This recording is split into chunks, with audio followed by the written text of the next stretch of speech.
안녕하세요. 다음은 기사 내용입니다. 아직도 정신을 못 차린 일본 정부가 최근 또 다시 민감한 역사 문제를 꺼내들고 나서 한국과의 끝없는 갈등을 야기시키고 있습니다. 일제강점기 시절 조선인의 강제노역 현장이었던 사도광산의 유네스코 등재를 본격 추진하기로 발표하면서 외무성 측은 한국의 반발은 이미 예상 범주에 있고 또한 이것이 일본 경제에 미칠 영향은 극히 제한적일 것이라는 등 마치 제2의 수출 규제 사태를 염두하는 듯한 발언으로 논란을 더했는데요. 하지만 그들의 자신감과는 달리 일본의 핵심 기업 중 하나인 도요타 측은 앞으로 다가올 역수출 규제 이상의 한국의 보복에 사실상 비상경영에 준하는 위기 사태를 선포하고 나섰습니다. 지난 3년간 잘못된 길을 선택했던 일본의 대기업들이 정신 차리고 전략을 수정했을 땐 이미 한국 기업들이 모든 원자재 분야를 장악하고 있었던 것이었죠. 지금으로부터 정확히 1년 전 일본에선 한국과 중국에 넘어간 전기차 배터리 시장이 주도권을 찾겠다는 명분으로 민관합동하에 수조 원에 달하는 프로젝트를 발족시켰습니다.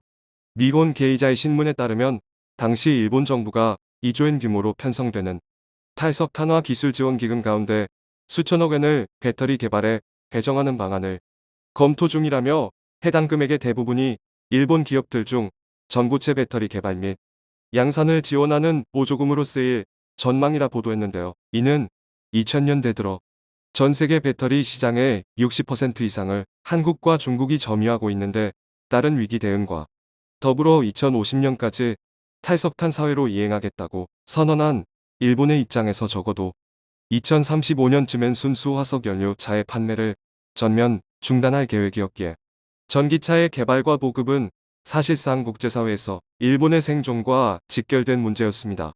다만 여기서 일본은 결코 해서는 안 될 매우 중대한 실수를 범하고야 말았는데요. 도요타를 비롯한 일본의 민간 기업들은 리튬이온 배터리 시장이 이미 한국에 넘어간 만큼 단기간에 이를 만회할 일종의 도박성 전략을 선택했는데 그것은 다름 아닌 아직 뛰어든 나라가 없는 전고체 배터리 시장을 자신들이 선점해 차세대 전기차 시장의 주도권을 되찾아 오겠다는 것이었죠. 그도 그럴 것이 대다수의 해외 기업들은 당시 리튬이온 전지 개발에 피를 쏟는 출혈 경쟁을 이어가고 있었지만 정작 리튬이온보다 충전 시간이 더 짧고 주행거리가 길다는 엄청난 장점에도 불구 개발이 어렵다는 이유로 전고체 배터리 개발엔 다소 회의적인 시각이 많았는데요. 이에 도요타 경영진들은 21년 세계 최초로 전고체 배터리를 장착한 시험 차량을 공개할 계획을 세웠고 더 나아가 시험 차량의 성능 시험을 본격화하여 이르면 22년 상반기쯤 시판하겠다는 당찬 목표도 세웠습니다. 계획대로라면 도요타의 전고체 배터리는 4인용 승용차를 기준 10분 충전으로 500km를 달릴 수 있었고 이는 동일한 크기의 리튬이온 배터리를 탑재한 전기차보다 주행거리가 2배 이상 길다는 엄청난 스펙을 자랑했는데요. 게다가 도요타는 이미 전 세계에서 가장 많은 1,000건 이상의 전고체 배터리 관련 특허를 갖고 있었고 이에 닛산 등 완성차 업체와 미쓰이 금속과 같은 소재 기업까지 참여하여 핵심 소재인 고체 전해질을 연간 수십만 톤 규모로 생산하기로 합심하는 등 도요타의 행보에 사실상 일본의 운명을 맡기기 시작했습니다. 한편 그 시각 한국은 일본과 전혀 다른 방향으로 나아가고 있었는데요. 소재와 전지 자동차 기업 등 일본의 모든 기업들이 오직 2차 전지 개발을 위해 뭉치고 있다는 소식에도 어찌된 일인지 한국 기업들은 전혀 문제가 없다며 자신감을 나타내 일본을 어리둥절하게 만들었는데 이는 지난 10년간 리튬과 코발트 등 원재료 수급과 관련 충분한 공급망 구축과 더불어 일본의 선택이 잘못됐다는 걸 이미 사전에 파악하고 있었기 때문이었죠. 실제로 도요타 측은 최근 공식 유튜브 채널을 통해 세계 최초로 전고체 배터리가 탑재된 전기차를 공개하며 일단 상용화되는 순간 기존 시장 판도를 완전히 뒤집을 것이라 으름장을 놓았지만 그 시기가 언제쯤 될 것이냐는 외신들의 질문에 최소 5년에서 10년 이상이 될 것이라는 다소 황당한 대답을 내놔 일본 전체를 기겁하게 했습니다. 전고체는 분명 꿈의 배터리라 불릴 정도로 수준 높은 기술임이 틀림없었지만 가장 심각한 문제는 전해질 재료의 성능이 아직까지는 불충분하고 특히 고체라서 사용하면 할수록 내부 전기 저항이 증가해 수명이 급속도로 짧아진다는 치명적인 한계가 있었는데요. 도요타보다 앞서 연구를 시작한 독일의 폭스바겐 역시 2년 내 이 같은 단점을 없앤 전지를 개발하겠다고 호언장담했으나 실제 이렇다 할 성과를 보이는데 실패했고 다급해진 그들은 뜬금없이 리듬형 전지나 금속 공기전지 등 아예 소재와 방식 자체가 다른 기술 개발로의 선회를 결정하기도 했죠. 참고로 리튬 황전지란 황양극과 리튬 음극으로 구성돼 제조원과 절감이 가능하고 이론적으로 황이 리튬 이온과 반응하는 변환 반응을 통해 에너지 용량을 최대 5배 이상 높일 수 있었지만 황 자체의 낮은 전기 전도와 리튬 폴리설파이드가 소모되는 문제점 등 전고체와 마찬가지로 수명이 짧아 아직까지도 미완의 기술로 평가받고 있었는데요. 한편 한국은 2000년대 이후 LG에너지솔루션과 삼성 SDI 그리고 SK이노베이션 등 배터리 3사가 집중 투자해 중국과 반도체 배터리 패권 경쟁에 나서 현재는 미국이 한국 업체들의 손을 내밀 정도가 됐지만 지난 2019년 수출 규제 이후 안정적인 소재 공급망 확보의 필요성을 절실히 깨달았고 최근 들어 음극재와 양극재 등 아직 일본에 뒤처져 있는 핵심 소재 개발과 동시에 현재 무섭게 치고 올라오고 있는 일본 기업 행보를 원천 봉쇄할 수 있는 일석이조 전략에 모든 역량을 쏟기 시작했습니다. 대표적인 예로 앞서 포스코 그룹은 지주회사 체제로 전환을 선언한 이후 아르헨티나 염호를 중심으로 하는 수산화 리튬 상용화에 1조 원 가까운 대규모 투자를 결정했는데 이곳에 매장돼 있는 수산화 리튬은 무려 2,500만 톤, 약 60만 대의 전기차에 사용할 수 있는 막대한 규모로 드러나는데요. 참고로 수산화 리튬이란 산소와 반응성이 큰 리튬을 배터리용 소재로 활용할 수 있는 산화물 형태로 바꾼 것으로 2차전지 양극재의 핵심 소재로 꼽히고 있으며 특히 탄산 리튬에 비해 배터리 용량과 수명을 늘리는 데 유리하기 때문에 고성능 전기차 배터리용으로 매우 각광받고 있었습니다. 무엇보다 놀라운 점은 포스코 측이 이곳 아르헨티나 염호를 인수한 건 지난 2018년으로 당시 전기차에 대한 회의적인 시각이 지배적이었던지라 포스코의 결정은 한국 내에서도 비판 여론이 거셌다는 점인데 어쩌면 헛된 돈을 날리는 헛스윙이 될 수도 있는 상황에 포스코 측은 오히려 전 세계적으로 리튬 공급이 수요를 따라가지 못할 것이라는 판단하에 과감한 결정을 감행하며 2025년까지 연간 11만 톤, 2030년까지 22만 톤의 리튬 생신 능력을 구축해 세계 3대 리튬 제조사로 발돋움하겠다는 뚜렷한 목표를 세웠습니다.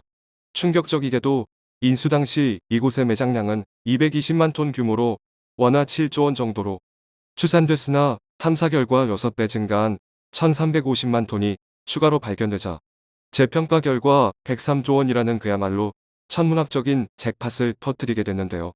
신기술 개발에 앞서 원자재를 독점한다는 것은 그 자체만으로 권력을 의미했고 이에 해당 소식이 본격적으로 알려지기 시작하자 한국이 전세계 배터리 시장에서 갑의 위치에 올라선 건 너무나 당연한 결과였습니다. 실제로 그 파장은 스웨덴의 노스볼트와 독일의 폭스바겐을 비롯 유럽에 쟁쟁한 배터리 제조사들로 하여금 한국산 장비 구매를 강제로 하게끔 만들었는데 노스볼트 측은 그동안 중국산 장비를 사용해왔으나 올해 들어 한국 업체를 선호한다고 공식 발표해왔고 몇 달 전 한국을 방문한 프랑스 기업 배터리셀 측은 한국의 배터리 공급 생태계는 일본보다 희망적이라며 바피스 최고 운영 책임자가 직접 나서 지속적인 협력 의향이 있음을 시사하기도 했죠. 한편 전고체 배터리 개발의 미련을 펼치지 못하던 도요타 측은 잇따른 상용화의 실패로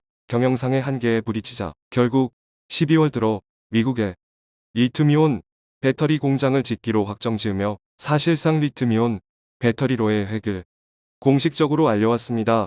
로이터 통신에 따르면 도요타의 새로운 공장 부지는 노스캐롤라이나주로 확정됐다며 이 같은 결정이 매우 파격적이라 전했는데 그도 그럴 것이 도요타는 이 공장에 총 4개의 생산 라인을 설치해 연간 80만 개 이상의 전기차용 배터리 생산 능력을 확보할 것이고, 향후 적어도 2개의 라인을 확장해 연간 120만 개로 늘릴 계획을 발표했습니다. 전문가들은 10년 넘게 전고체 배터리에 집중해온 도요타 측이 리튬이온 배터리로 선회한 건 일종의 장기화 전략이고, 또한 공장을 굳이 미국에 지으려는 이유는 현지 공약과 함께 배터리 내재화를 실천하는 것이라 전했지만, 정작 일본 현지 언론들은 이것이 현재 도요타가 얼마나 쫓기고 있는지를 그대로 보여주는 결과라며, 단 한 번의 잘못된 결정으로 배터리 시장의 모든 것을 한국에 내주고만 일본은 더 이상 한국을 능가하기는커녕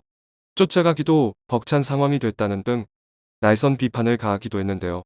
더 큰 문제는 한국이 아르헨티나와 볼리비아 등 리듬 생산 국가들과의 긴밀한 개발 협약을 이미 정령해버린 상태에서 향후 일본이 배터리 양산을 시작하려면 반드시 한국의 승인을 받아야만 하는 굴욕적인 상황이 펼쳐지게 됐다는 사실. 심지어 시장조사업체인 SNE 리서치에 따르면 글로벌 소재 시장에서의 점유율 차이는 물론 일본이 자랑하는 품질 면에서도 오히려 한국이 구한 점수를 받기 시작했고, 더 나아가 도요타 측이 그토록 염원하던 전고체 배터리 개발마저도 한국이 2025년쯤이면 상용화가 가능할 수도 있다는 절망적인 소식까지 들려오자 일본 네티즌들은 상황이 역전된 만큼 한국이 노골적으로 역수출 규제를 걸어오면 그동안 세계 시장을 선도하던 도요타는 역사의 귀한 길로 사라진 채 그 자리를 현대자동차가 차지할 것이라는 등 자조 섞인 의견을 내기도 했죠. 흥미롭게도 일본의 입장에서 악몽 같은 이 상황이 최근 일본을 배제하려는 한국 기업의 행보에서 간접적으로나마 현실이 될 조짐을 보이고 있다는 것. 생사의 갈림길 앞에 선 일본이 이번만큼은 과연 옳은 선택을 할지, 아니면 또다시 잘못된 결정으로 나락으로 떨어질지 기대해보며, 청중의 일부 의견. 조선족 자뻑설. 도요타 자동차 시장 잡고 있다. 전기든 내연이든 잡고 있으면 된다. 전기차 시대 왔니? 도요타는 급할 게 없다. 때가 되면 갈아타면 된다. 한국 배신하고 중국 일본이랑 관계된 세계 기업들은 절대 같이 가면 안 되고 전 세계 다른 기업과 손잡고 나아가야 한다. 한국의 과학중고와 함께 이공계의 과학전문대학을 더 많이 증설해서 한국을 이공과학 인재들의 강국으로 계속 만들어야 한다.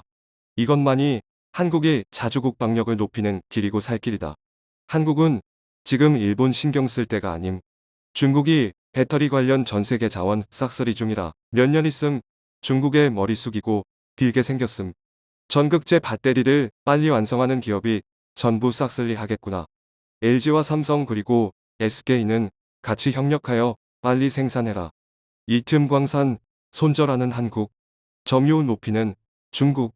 배터리 소재 90% 중국에 의존. 시청해주셔서 감사합니다.